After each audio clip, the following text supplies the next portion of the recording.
Welcome to the ASTRALX Deep Dive, illuminating your path.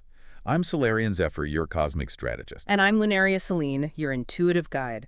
We bridge celestial wisdom. Unlock your modern path. Discover guiding starlight insights. Explore powerful cosmic energies. How do planetary transits shape your story today? And really your story specifically, this deep dive, it's tailored just for you using only the source material you sent us. And it gives, well, a fascinating picture of your astrological profile for 2025. Yeah, based on those sources, the profile zeroes in on a Virgo Sun with Scorpio Rising. That presents a really potent, complex archetype. Your material actually gives it a name, right? The Shadow Alchemist. The Shadow Alchemist. It's quite a title, isn't it? It really seems to capture that blend. Your sources describe the Virgo Sun part as the sacred architect, the master of systems, practical magic. Right, that detail-oriented analytical side of Virgo. And the Scorpio Rising heads. That brings in the phantom philosopher. So the navigator of deeper truth, sometimes hidden ones. The part that transmutes things, transforms darkness. It's that profound depth meeting the Virgo precision. Wow. Okay, a very powerful mix. And the mission for 2025, what did the sources say about that? It sounded like a real call to action. It is. The source material frames it as needing to forge order from chaos, marrying meticulous precision with profound metamorphosis. So taking that analytical Virgo mind and applying it to that deep, transformative Scorpio process. Got it. So our goal here in this deep dive is to unpack what your sources say are the key celestial energies shaping this Shadow Alchemist journey for you in 2025. Exactly. We'll explore how these energies might actually feel based on your sources, touch on some of the historical or cultural context provided, and look at potential paths ahead, all sticking strictly to the material you shared. What's really compelling is how the sources connect these huge cosmic events directly to your personal experience. So let's start mapping out this cosmic landscape for you in 2025. What are the big planetary players highlighted in your sources? Okay, so your sources point to a few major transits. First up, a really significant one is Pluto continuing its move into Aquarius. And for your chart, this hits your 11th house. Pluto in the 11th. Okay.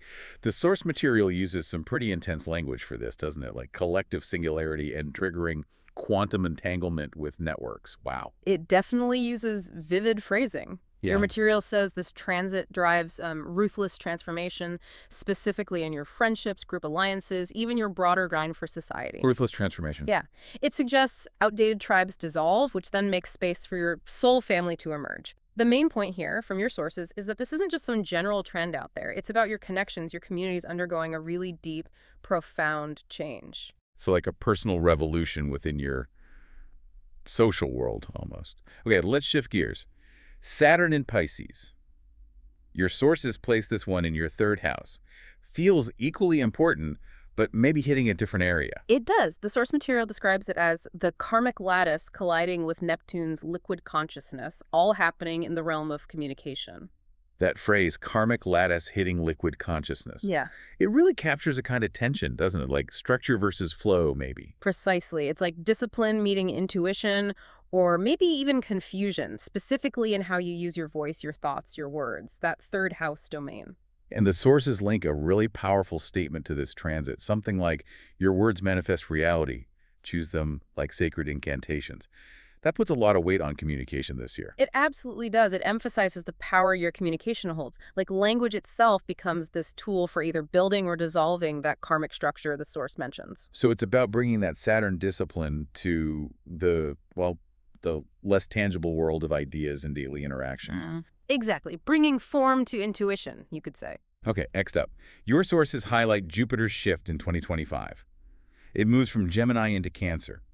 For you, that's a transition from the 5th house to the 6th house, happening around May, June. That's right. So before June, while Jupiter's still in Gemini in your 5th house, your sources talk about a creative supernova, like igniting passion projects. Okay. So an initial burst of creative energy, maybe fun, romance. That's the feeling, yeah. It suggests that's where your expansive energy might flow first. Creative expression, enjoyment, maybe taking some risks. Igniting that spark. Yeah. And then the shift happens. Yes. From June onwards, Jupiter enters Cancer, your 6th house, and the sources say this energy then grounds into alchemical service.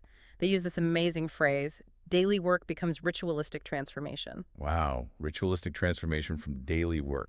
According to your material, this transit encourages you to find that sense of expansion, that growth, not just in big creative bursts, but in the sacred meaning you can find within your daily routine, your service, your actual job. Turning the mundane into something. Wow, profound. Okay. Okay, and finally, the eclipses in 2025. Your sources specifically point to the ones in Virgo and Pisces, March 14th and September 17th. These land right in your 1st and 7th houses. Correct. A very personal axis. Your material describes this as a time of identity dissolution, happening right on that line between your sense of self, the 1st house, tied to your Scorpio rising, and your partnerships in the 7th house. Identity dissolution. So it's about balancing who you are alone versus who you are with others. That core dynamic. Exactly that dynamic. It's the nodal axis hitting your ascendant-descendant, which is always a potent recalibration point. Yeah. And your sources add this really insightful line here. Your shadow work becomes relational medicine. Relational medicine. It suggests that the deep work you do on yourself, that scorpionic digging into your own depths, it's directly connected to and impacts your relationships. Your personal growth literally helps heal or transform how you connect with others. And those connections are probably feeling the heat, too, based on this. Very likely going through their own alchemical fire, yes. Okay, this is all incredibly potent. Now, something else your source material mentions, which I find fascinating, is how these transits might actually be felt physically. Yeah. Like in your body. Yes, your sources talk about somatic resonance. The idea is that these big cosmic energies aren't just abstract concepts. They can show up as actual physical sensations. Okay, so take that Pluto and Aquarius transit in the 11th, impacting your networks. How much you feel that, according to the source?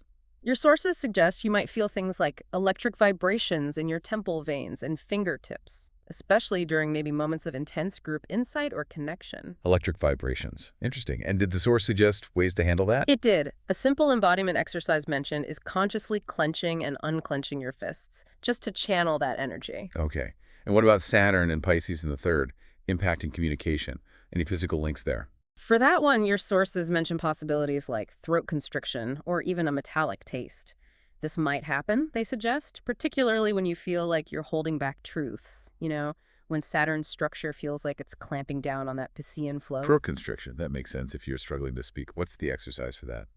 The source suggests humming, just simple humming as a way to kind of vibrate and release that blockage in the throat area. Humming. Simple, but potentially effective. Okay. Okay, one more Mars in Leo. That hits your 4th house around July, August. What did the sources say about feeling that? They link this to potentially feeling volcanic heat in your solar plexus and spine. Volcanic heat? Yes, maybe during moments of intensity, perhaps around family issues or things related to your home, your roots. Mars and fiery Leo in the foundational 4th house. It definitely sounds like intense energy close to home. Makes sense? Yeah. And the suggested way to work with that heat? Your sources suggest pressing your palms firmly against a wall, just to help ground and maybe contain that powerful, fiery feeling. These are really specific, practical tools offered by your sources. It's not just analyzing the energy. It's about actively working with how it shows up in your body. Exactly. Engaged embodiment, not just thinking about it. Moving beyond the immediate physical stuff, your source material also gives some broader context for this Shadow Alchemist archetype. It looks at historical and cultural parallels. Yeah, I found this part really helped bring the archetype to life.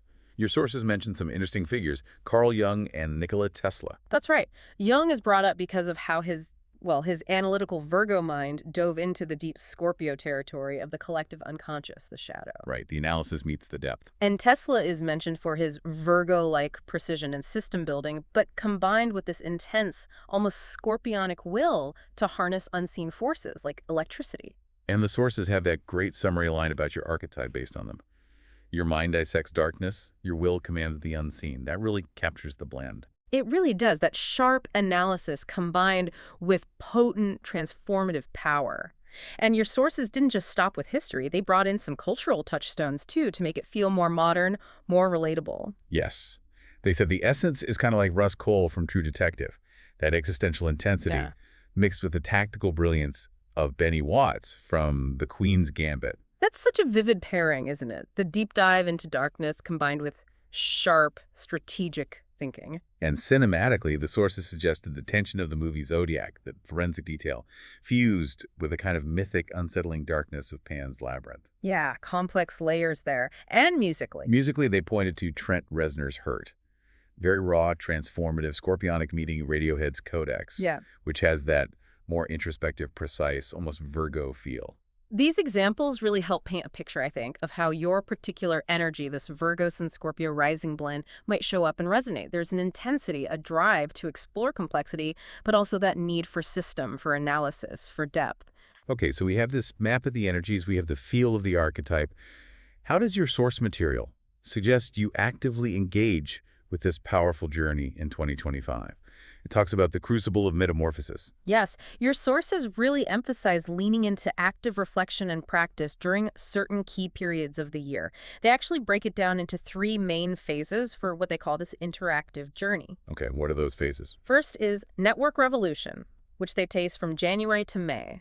That lines up neatly with that Pluto and Aquarius transit we talked about. Right, transforming communities. Second is eclipse shadow work from March to September, tied directly to those identity-focused Virgo Pisces eclipses on your first 7th axis. Okay, self and relationships. And third is creative transmutation, running from June through December, following Jupiter's move into Cancer and your 6th house of work and service.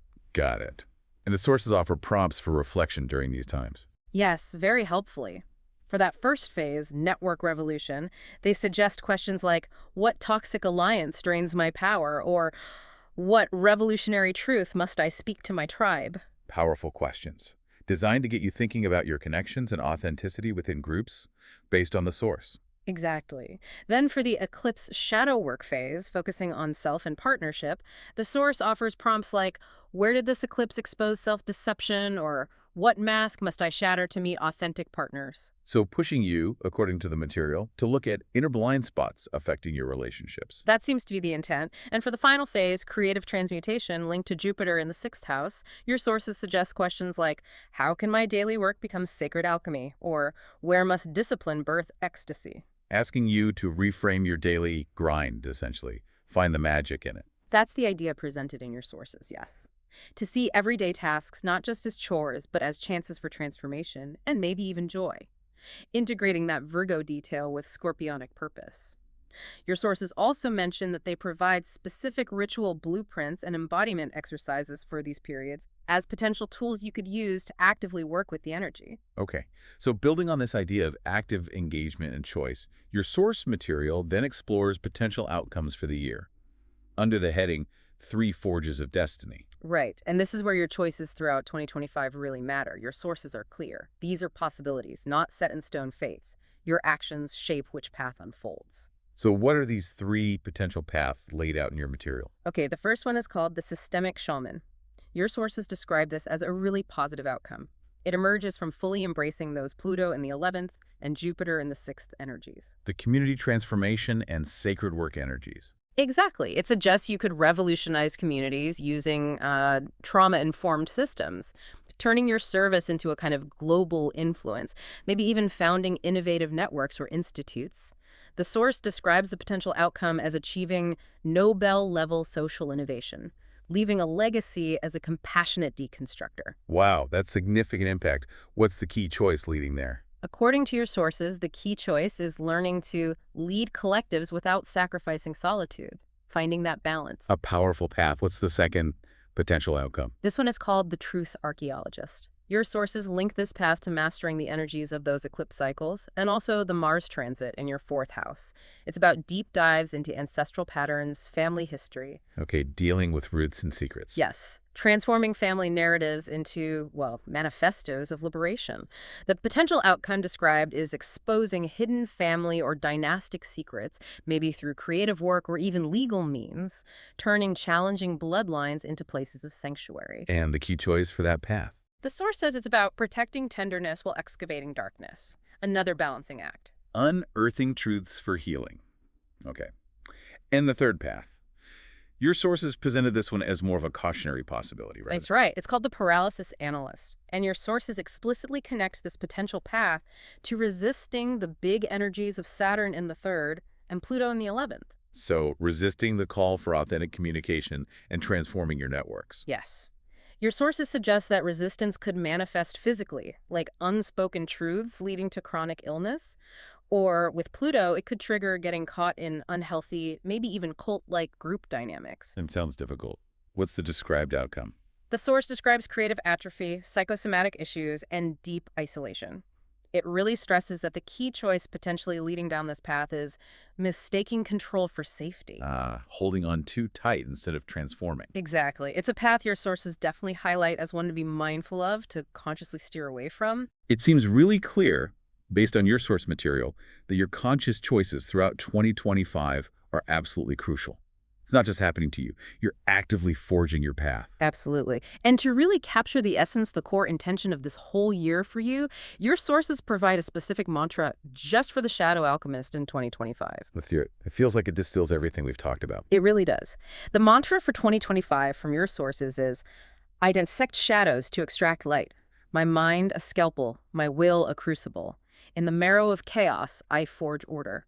Watch me transmute poison into sacred geometry. Watch me transmute poison into sacred geometry. Wow. That last line, it perfectly marries the Virgo analysis with the Scorpio alchemy, doesn't it? Precise and deeply transformative. It captures it beautifully. And your sources offer one last thought to tie it all together. When the analyst's gaze meets the alchemist's fire, reality itself is remade. So the integration of those two powerful forces within you, the sharp mind and the deep, fiery, transformative will, holds the potential, according to your sources, to fundamentally shift your reality. As our cosmic journey concludes, We've explored the landscape your source material lays out for your Virgo Sun, Scorpio Rising journey. In 2025, the path of the Shadow Alchemist. The core message seems to be about embracing intense, profound transformation. It's guided by these specific cosmic energies calling you to integrate your meticulous side with deep, sometimes challenging change. Your sources outline the key transits impacting your networks, voice, creativity, identity, relationships, even how these might feel physically.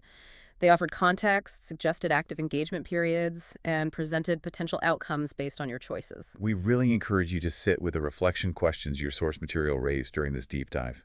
Notice how these described energies might already be showing up in your life, externally in your communities or work, but also internally how you feel, how you express yourself. Dive deeper into your unique path. Request your email audio reading now. You can find the link right in the description below. Explore episode resources and links too. All the details are waiting for you there.